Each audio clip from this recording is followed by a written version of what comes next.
और निलंबित आईएएस अभिषेक प्रकाश पर शिकंजा लगातार कसता चला जा रहा है। विजिलेंस ने अब इसे लेकर जांच शुरू कर दी है। शासन के आदेश के बाद ये जांच शुरू की गई है। अभिषेक प्रकाश की संपत्तियों की जांच की जाएगी। विजिलेंस की तरफ से कमीशन मांगने पर अभिषेक प्रकाश पर कार्रवाई हुई थी। सीएम योगी ने अभिषेक प्रकाश के खिलाफ विजिलेंस जांच करने के अब आदेश दिए गए हैं। अब उनकी जितनी संपत्ति है उन सब की जांच विजिलेंस डिपार्टमेंट करेगा।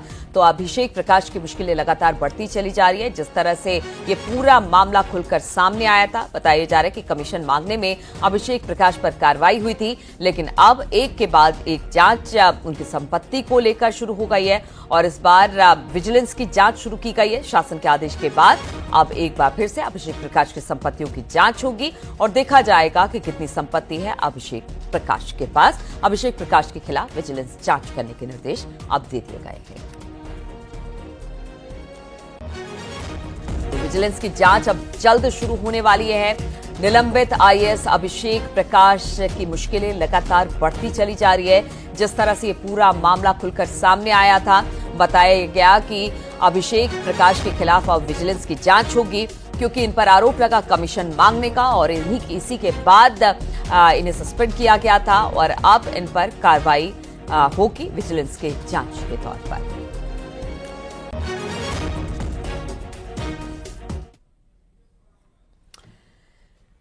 मेरठ में सौरभ मर्डर केस के आरोपी मुस्कान और साहिल बुधवार को पहली बार एक साथ दिखे। पेशी के दौरान साहिल को देखकर मुस्कान की आंखों में आंसू छलक आए। दोनों की मुलाकात तो हुई, लेकिन कोई बात नहीं हुई। इस दौरान साहिल नए लुक में नजर आया। अदालत ने दोनों को हिरासत में 14 दिन के लिए उनकी हिरासत बढ़ा दी है। उधर जेल में साहिल खेती सीख रहा है तो मुस्कान सिलाई का काम। देखिए जरा ये रिपोर्ट।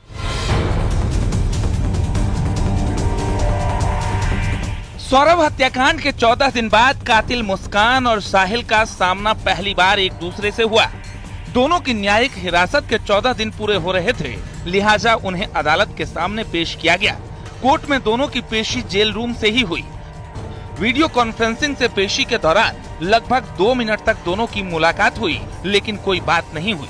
साहिल पहली बार नए लुक में नजर आया। उसके कई फीट लंबे बाल काट दिए गए हैं। अब बिना चोटी के ही नजर आ रहा है। साहिल को देखकर मुस्कान भावुक हो गई। ये वो समय था जब मुस्कान ने साहिल को बदले हुए लुक में देखा।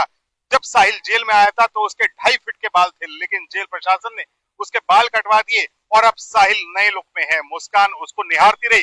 करीब 2 मिनट तक मुस्कान ने साहिल को निहारा, लेकिन दोनों के बीच कोई बातचीत नहीं हुई। वहीं जेल अधीक्षक की माने तो दोनों अब सामान्य है, नशे की आदत छूट चुकी है। बीसी का जो रूम है, एक बीसी का रूम है, उसमें बीसी हुई और एक केस से संबंधित जितने भी लोग होते हैं वो माननीय न्यायालय के समक्ष जो है साथ में उपस्थित होते हैं। तो ये दोनों भी माननीय न्यायालय के समक्ष साथ में उपस्थित हुए। क्योंकि लगभग जो है 100 से 125 के आसपास पेशियां डेली होती हैं, तो उतना समय नहीं मिलता। केवल एक दूसरे को देख करके भावुक हुए, बाकी सामान्य रूप से पेशी होकर वापस अपनी अपनी बैरकों में चले। मेरठ जिला जेल में बंद साहिल और मुस्कान की न्यायिक हिरासत 14 दिन के लिए और बढ़ा दी गई है।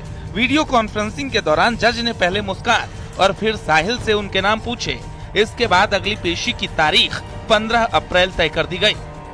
पेशी खत्म होते ही मुस्कान को महिला बैरक और साहिल को पुरुष बैरक में भेज दिया गया। साहिल और मुस्कान सौरभ हत्याकांड के मुख्य आरोपी हैं और 19 मार्च से मेरठ जिला जेल में बंद है। सुरक्षा कारणों से पुलिस ने उनकी ऑनलाइन पेशी की अनुमति मांगी थी।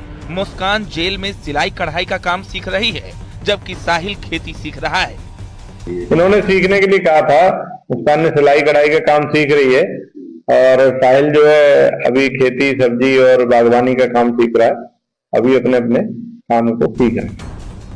मेरठ की सनसनीखेज वारदात को अंजाम देने वाली कातिल पत्नी मुस्कान और उसके बॉयफ्रेंड की कहानी में हर दिन नए पहलू सामने आ रहे हैं। फिलहाल जेल में अब दोनों सामान्य कैदियों की तरह रह रहे हैं। देखना यह है कि पुलिस कब रिमांड पर लेती है।